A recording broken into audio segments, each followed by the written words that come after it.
नमस्कार दोस्तों, आप सभी का स्वागत है हमारे YouTube चैनल शिक्षा सबको में। आप सभी को पता होगा कि मैं आपको NIOS के हाई स्कूल का विज्ञान विषय पढ़ा रही हूँ और जो मैंने चैप्टर स्टार्ट किया है उसका नाम है जैव प्रक्रियाएं यानी लाइफ प्रोसेसेस और ये मॉड्यूल 5 के अंतर्गत आता है और इसका मैं आज आपको 5वां भाग पढ़ा रही हूँ।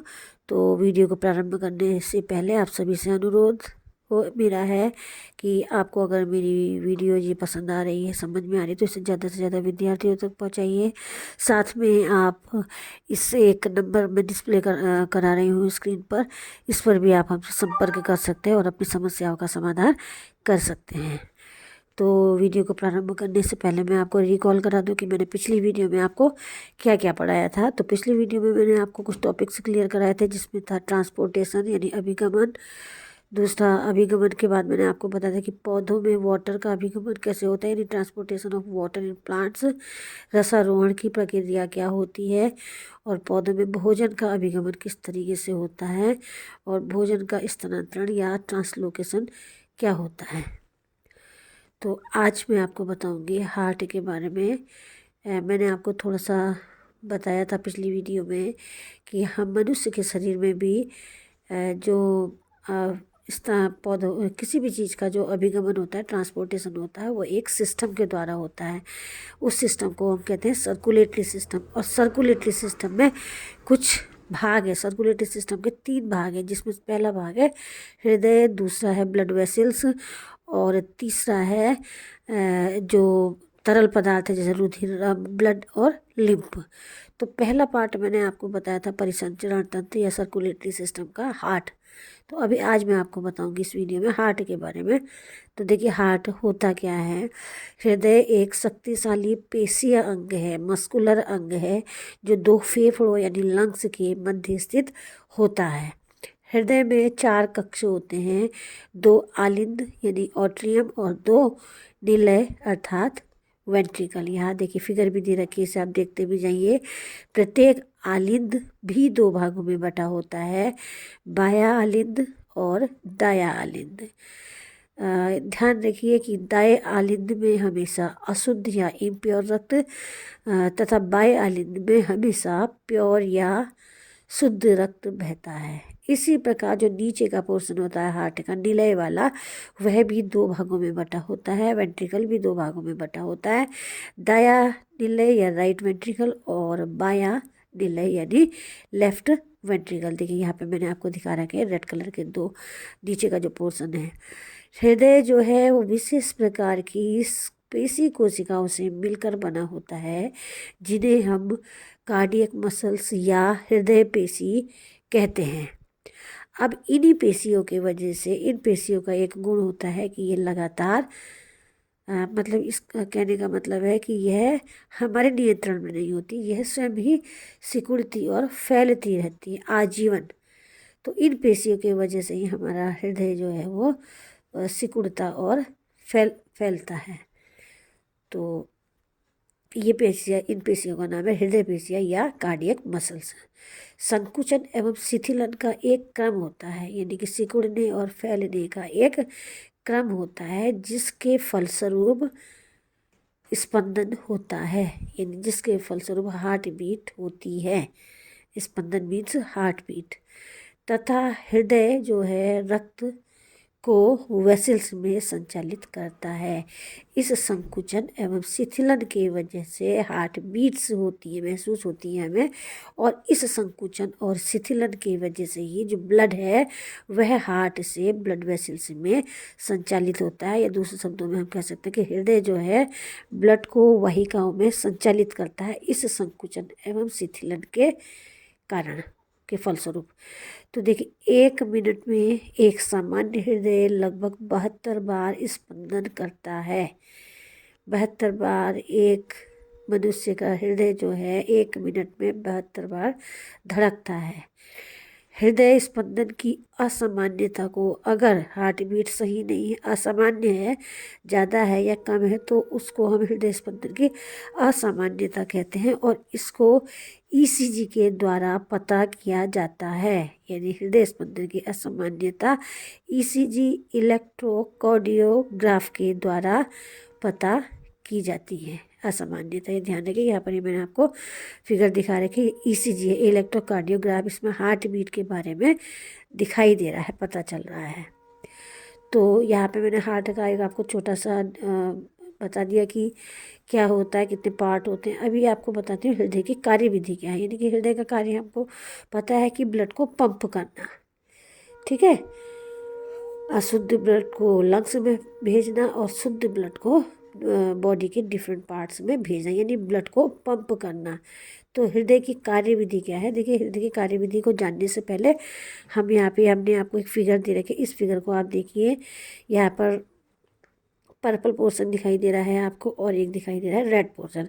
तो पर्पल या नीला पोर्शन जो है वो इम्प्योर ब्लड को डिनोट कर रहा है, यानी कि जहाँ इस साइड पे इम्प्योर ब्लड है, और जो रेड पोर्शन है वो प्योर ब्लड को डिनोट कर रहा है। देखिए सबसे ऊपर देखिए राइट ऑट्रियम दिखा रखा है, यानी कि दाहिना आलिंद, ठीक है। उसी के नीचे राइट वेंट्रिकल है, यानी कि दाहिना निलय। यह जो दाहिने ऑट्रियम में है, यहाँ पे सुपीरियर वेना केवा दिखा रखी है, जो ऊपर के पोर्शन से ब्लड ला रही है। और नीचे अगर आप देखें तो इंफीरियर वेना केवा है, महाशिराएँ हैं ये अशुद्ध ब्लड को बॉडी के डिफरेंट पार्ट्स से कहाँ लाती है? राइट ऑट्रियम में लाती हुई आपको दिखा रही है। देखिए ओपनिंग्स आपको दिख रही होंगी राइट आर्ट्रियम में, सुपीरियर वेना केवा की भी और इन्फीरियर वेना केवा की भी। अभी इसके बाद आपको दिखाई देगा राइट वेंट्रिकल में ही एक और पर्पल कलर की ट्यूब है। ये है पल्मोनरी आर्टरी, ठीक है। ये पर्पल कलर की जो है पल्मोनरी आर्टरी है। यहाँ से ब्लड जो है इम्प्योर ब्लड पल्मोनरी यानी कि लंग्स में पहुँच जाता है। अब दूसरा पोर्शन में देखिए रेड पोर्शन है, ये प्योर ब्लड का डिनोट कर रहा है। तो लेफ्ट ऑट्रियम में क्या है? प्योर ब्लड आता है पल्मोनरी वेन्स के द्वारा, और ये प्योर ब्लड देखिए फिर जा रहा है लेफ्ट वेंट्रिकल में, फिर लेफ्ट वेंट्रिकल से एओर्टा के द्वारा होते हैं। एओर्टा यानी महाधमनी, महाधमनी से हिंदी में बोलते हैं एओर्टा को।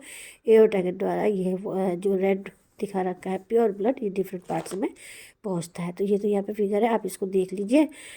और इसके आगे वाली स्लाइड में मैं आपको ब्लड का सर्कुलेशन होता कैसे है उसको एक हार्ट के आरेख के द्वारा समझाती हूँ। देखिए सबसे पहले मैं आपको यहाँ पर हार्ट का आरेख दिखा दे रही हूँ, हृदय का आरेख दिखा दे रही हूँ। इससे हमें हृदय के फंक्शनिंग यानी कार्यविधि के बारे में विस्तृत जानकारी मिल पाएगी इस आरेख के द्वारा। तो देखिए मैंने आपको पहले भी बताया था कि हार्ट जो है वो 4 चैम्बर्स में बटा होता है, 2 आलिंद के और 2 निलय के। यानी कि आलिंद होता है एक पोर्शन ऊपर का भाग और नीचे का भाग निलय होता है। और प्रत्येक आलिंद भी जो है वो 2 भागों में बटा होता है, दाया आलिंद और बाया आलिंद। और इसी तरीके से निलय जो नीचे वाला पोर्शन होता है हार्ट का, वह भी 2 भागों में बटा होता है, दाहिना निलय और बाया निलय। तो देखिए सबसे पहले मैं आपको बता दूं हार्ट के जो मैंने 4 कोष्ठ बना रखे, ये देखिए यहाँ पर ये वाला जो पोर्शन है ये है दाया आलिंद, इसको हम इंग्लिश में बोलते हैं ऑट्रियम। तो ये है राइट ऑट्रियम। इसी तरीके से आलिंद का जो बाया हिस्सा है, लेफ्ट साइड का है, उसको हम बोलते हैं बाया आलिंद या लेफ्ट ऑट्रियम। इसी तरीके से जो नीचे का पोर्शन है निलय, वो भी 2 भागों में बटा है, एक तो दाहिना हिस्सा और दूसरा बाया हिस्सा। तो दाहिनी तरफ वाले निलय को हम बोलते हैं दाया निलय या राइट वेंट्रिकल। और इसी तरीके से बाया निलय जो है उसको हम लेफ्ट वेंट्रिकल बोलते हैं। तो यहाँ पे मैंने आपको बता दिया कि आलिंद के 2 भाग दिखा रखे हैं, दाया और बाया आलिंद। दूसरा इसी तरीके से निलय के भी 2 भाग दिखा रखे हैं, दाहिना और बाया। अब आप देखिए इस चित्र में मैंने आपको सुविधानुसार ये ब्लू कलर की लाइंस जहाँ जहाँ पे दिखा रखी है वहाँ पर ब्लड जो है वो इम्प्योर ब्लड का सर्कुलेशन हो रहा है, यानी यहाँ पे अशुद्ध रक्त है। इसलिए मैंने यहाँ पे नीले कलर से देखिए जहाँ जहाँ पे भी बना रखा है। तो यहाँ पे आपको ये पता चलेगा कि यहाँ पे सभी जगह इम्प्योर ब्लड है, अशुद्ध रक्त है। और जहाँ पर मैंने रेड कलर से बना रखा है तो वहाँ पे आप समझिए कि वहाँ पे प्योर ब्लड का सर्कुलेशन हो रहा है, शुद्ध रक्त का सर्कुलेशन हो रहा है। तो देखिए होता क्या है, सबसे पहले ब्लड जो है वो एक ये हमारी है सुपीरियर वेना केवा और ये है इन्फीरियर वेना केवा। देखिए इसको मैं लेबल कर देती हूँ पहले। ये है सुपीरियर वेना केवा, देखिए वेना केवा। इंग्लिश में मैं इसलिए बता रही हूँ क्योंकि इन टर्म्स को इंग्लिश में हम इजीली याद कर सकते हैं। इसको वैसे हिंदी में भी बता सकती हूँ, ऊर्ध्व महाशिरा। ठीक है, और इसी तरीके से ये जो नीचे दिखाई दे रही है ये है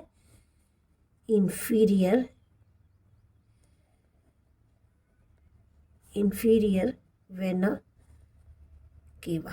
तो देखिए सबसे पहले देखिए इनका काम क्या है। ये एरो से पता चल रहा है ब्लड, ये ब्लड सर्कुलेशन हमको दिखा रहा है कि किधर से किधर को प्रवाह होता है। तो देखिए सबसे पहले क्या होता है, ब्लड, प्योर ब्लड जो होता है, अशुद्ध रक्त है, वह सुपीरियर वेना केवा और इंफीरियर वेना केवा से सीधे पहुंचता है दाहिने आलिंद में, यानी कि राइट ऑट्रियम में। ये क्या है, अशुद्ध ब्लड है जो बॉडी के डिफरेंट पार्ट से राइट ऑट्रियम में पहुंचता है, दाएं आलिंद में पहुंचता है। देखिए सुपीरियर वेना केवा जो है वो शरीर के ऊपरी हिस्सों से ब्लड का इम्प्योर ब्लड को लाती है, और जो ये इंफीरियर वेना केवा है वो बॉडी के निचले हिस्से से इम्प्योर ब्लड को दाएं आलिंद में लाती है, राइट ऑट्रियम में लाती है। तो सबसे पहले हमने यही बताया कि जो इम्प्योर ब्लड है वो इंफीरियर वेना केवा और सुपीरियर वेना केवा से, ये देखिए यहाँ पे ये मैंने दिखा रखे हैं, ये इनके होल्स हैं, यहाँ से ये ब्लड कहाँ पे आता है, सीधे राइट ऑट्रियम में। अब राइट ऑट्रियम से ये ब्लड जाता है राइट वेंट्रिकल में, यानी कि दाहिने तरफ के निलय में। यहाँ पर जाने के लिए देखिए यहाँ पर ये वाल्व बने हैं, देखिए इनको हम बोलते हैं ट्राइकस्पिड वाल्व। तो ये वाल्व खुलते हैं जब यहाँ पे हृदय सिकुड़ता है, ऊपर का पोर्शन सिकुड़ता है, कॉन्ट्रैक्ट होता है, तो ये ब्लड जो है वो ये वाल्व खुल जाते हैं, और इन वाल्व के खुलने से ये ब्लड सीधे कहाँ पहुँचता है, दाहिने तरफ के निलय में। अभी यहाँ पर ब्लड आ गया है दाहिने तरफ के ब्लड निलय में, ये ब्लड आ चुका है, इम्प्योर ब्लड है, देखिए ब्लू पोर्शन में ही है अभी। अब देखिए ये ब्लड जो है वह सर्कुलेट होता है आगे की तरफ, कहा जाता है, देखिए यहाँ पर भी ये वाल्व दिखा रखे हैं हमने। पहले ये देखिए ये क्या है, ये है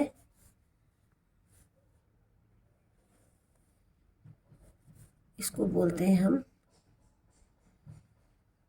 पल्मोनरी आर्टरी। ठीक है, ये है पल्मोनरी आर्टरी। पल्मोनरी का मतलब होता है लंग्स, लंग्स को जाने वाली सिरा है ये। तो यहाँ पर ये पल्मोनरी आर्टरी है। अब ब्लड देखिए जब दाहिने निलय में आया, वेंट्रिकल, राइट वेंट्रिकल में आया, तो इस वेंट्रिकल्स में भी यहाँ कॉन्ट्रैक्शन हुआ, और कॉन्ट्रैक्शन के बाद जो है ब्लड जो है एक प्रेशर के द्वारा किस में पहुँच गया, पल्मोनरी आर्टरी में। यहाँ पर भी ये देखिए वाल्व है, यहाँ पर भी ये बाइकस्पिड वाल्व है। ये वाल्व खुल गए, और इस वाल्व के खुलने से ये ब्लड सीधे कहाँ पहुँच गया, पल्मोनरी आर्टरी में। देखिए मैंने एरो दिखा दिया, अब ब्लड यहाँ पहुँच गया है। रेड कलर से मैं दिखा देती हूँ, देखिए ये ब्लड हमारा कहाँ पहुँचेगा, अब सीधे लंग्स में। ये जाएगा ब्लड लंग्स में शुद्ध होने के लिए, क्योंकि यहाँ पर ये इम्प्योर ब्लड है, ये सब इम्प्योर ब्लड आ रहा है यहाँ से। अब ये इम्प्योर ब्लड कहाँ गया, पल्मोनरी आर्टरी के द्वारा सीधे लंग्स में पहुँच जाता है, और वहाँ पे ब्लड का प्योरिफिकेशन होता है। तो अभी आपको ये पता चल गया हो कि दाएं आलिंद में, यानी राइट ऑट्रियम में अशुद्ध रक्त होता है, और वह अशुद्ध रक्त कहाँ से होते हुए, दाहिनी तरफ के निलय से होते हुए पल्मोनरी आर्टरी के द्वारा लंग्स में पहुंचा दिया जाता है। अब देखिए दूसरा पार्ट है हमारा बाया आलिंद, यानी कि लेफ्ट ऑट्रियम।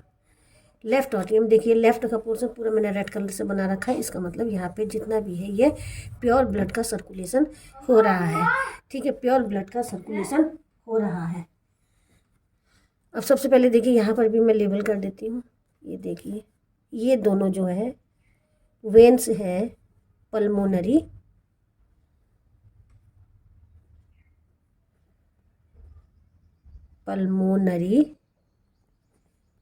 वेन्स। ठीक है, ये है पल्मोनरी वेन्स, और यहाँ पर भी मैंने आपको पल्मोनरी वेन्स दिखा रखे। देखिए इन वेन्स का ये होल्स दिखाई दे रहे हैं, ये ओपनिंग है, और इनकी ओपनिंग ये है। तो देखिए इसमें शुद्ध रक्त आता है। मैंने पहले भी बताया था कि जो प्योर ब्लड होता है वो बाएं तरफ के भाग में होता है, हृदय के बाईं तरफ होता है, बाएं आलिंद में होता है। अब देखिए यहाँ पर ये जो पल्मोनरी वेन्स है, पल्मोनरी वेन्स का कनेक्शन होता है बाएं आलिंद से। अब ये पल्मोनरी वेन्स जो खुलती हैं बाएं आलिंद में खुलती है, यानी कि यहाँ पर जो प्योर ब्लड है लंग्स से, ये प्योर ब्लड कहाँ पे आता है, बाईं तरफ के आलिंद में। यहाँ पे ये ब्लड सर्कुलेट होता है, ये देखिए मैंने दिखा रखा है। अब यहाँ से होते हुए यहाँ पर भी देखिए बाएं आलिंद में भी ये बाइकस्पिड वाल्व दिख रहे हैं हमको, ये वाल्व दिख रहे हैं। तो ये जब वाल्व खुलते हैं कॉन्ट्रैक्शन और रिलैक्सेशन की प्रक्रिया के द्वारा, तो ये जो वाल्व खुलने के बाद ये जो ब्लड है यहाँ से आया, ये ब्लड सीधे पहुँचता है हमारे बाएं तरफ के निलय में, यानी लेफ्ट वेंट्रिकल में। अब लेफ्ट वेंट्रिकल में जब ये प्योर ब्लड पहुंचता है तो उसके बाद यहाँ पर ये नली हमको दिख रही है, इस नली में भी देखिए वाल्व लगे हैं, ढक्कन समान संरचना है जो खुलती और बंद होती रहती है। तो वाल्व उसी को कहते हैं जो ओपन होता है और बंद होता है। तो वाल्व लगे हैं यहाँ पर भी। अब इसको हम बोलते हैं एओर्टा। इसको क्या बोलते हैं हम, इसको हम लेबल कर देते हैं, ये देखिए एओर्टा, ठीक है, यह है एओर्टा। तो जो प्योर ब्लड है वो हम जब बाएं निलय में आता है तो बाएं निलय के बाद ये ब्लड जो है वो एओर्टा में पहुंच जाता है, ये वाल्व खुल जाते हैं और एओर्टा में पहुंचते हुए ये देखिए ब्लड सर्कुलेट होने लगा। या एओर्टा से पहुंचते हुए ये शरीर के विभिन्न हिस्सों में पहुंचा दिया जाता है। तो ये यहाँ पे मैंने आपको ब्लड का सर्कुलेशन बताया था। तो इस फिगर को आप अच्छी तरीके से एक बार देख लीजिए कि ब्लड का सर्कुलेशन किस तरीके से होता है। देखिए इम्प्योर ब्लड आया, वो यहाँ से सीधे लंग्स में पहुँचा। इसी तरीके से प्योर ब्लड जो है वो लंग्स से होते हुए बाएं तरफ के आलिंद में आया और यहाँ से होते एओर्टा के थ्रू शरीर के डिफरेंट भागों में पहुँचा दिया गया। तो हृदय का कार्य हमारा यही है, यानी ब्लड को पंप करना। तो इस फिगर के द्वारा मैंने आपको पूरा बता दिया कि हृदय कार्य कैसे करता है और ब्लड सर्कुलेशन का फ्लो कैसा होता है और उसकी दिशा किस तरीके से होती है। तो इस फिगर को देखकर आपको ये सब पता चल जाएगा। अब देखिए रक्तदाब क्या होता है, यानी कि ब्लड प्रेशर क्या होता है। तो ब्लड प्रेशर वह बल है जो ब्लड धमनियों यानी आर्टरीज की दीवारों के विरुद्ध लगाता है। यानी कि रक्तदाब ब्लड के द्वारा लगाए जाने वाला बल है, फोर्स है, जो वो धमनियों की दीवारों के विरुद्ध लगाता है। जब निलय संकुचित होता है, ठीक है, जो नीचे का पोर्शन है, नीचे का पोर्शन निलय है, जब निलय संकुचित होता है यानी सिकुड़ता है, तब धमनियों में ब्लड प्रेशर यानी रक्तदाब सबसे अधिक होता है। ध्यान से इसे सुनिए। एक स्वस्थ जवान मनुष्य में यह लगभग 120 mmHg होता है। जब वेंट्रिकल शिथिल होता है तब धमनियों में रक्तदाब कम होता है, जो लगभग 80 mmHg होता है। यह आप बिल्कुल ध्यान रखिए, इसको नोट कर लीजिएगा। रक्तदाब यानी ब्लड प्रेशर को नापने वाले यंत्र को स्फिग्मोमेनोमीटर कहते हैं। तो ये हो गया ब्लड प्रेशर के बारे में मैंने आपको बता दिया। तो आज की वीडियो में इतना ही। आगे के टॉपिक्स पर चर्चा करने के लिए मेरी नई वीडियो का इंतज़ार कीजिए। तब तक के लिए धन्यवाद।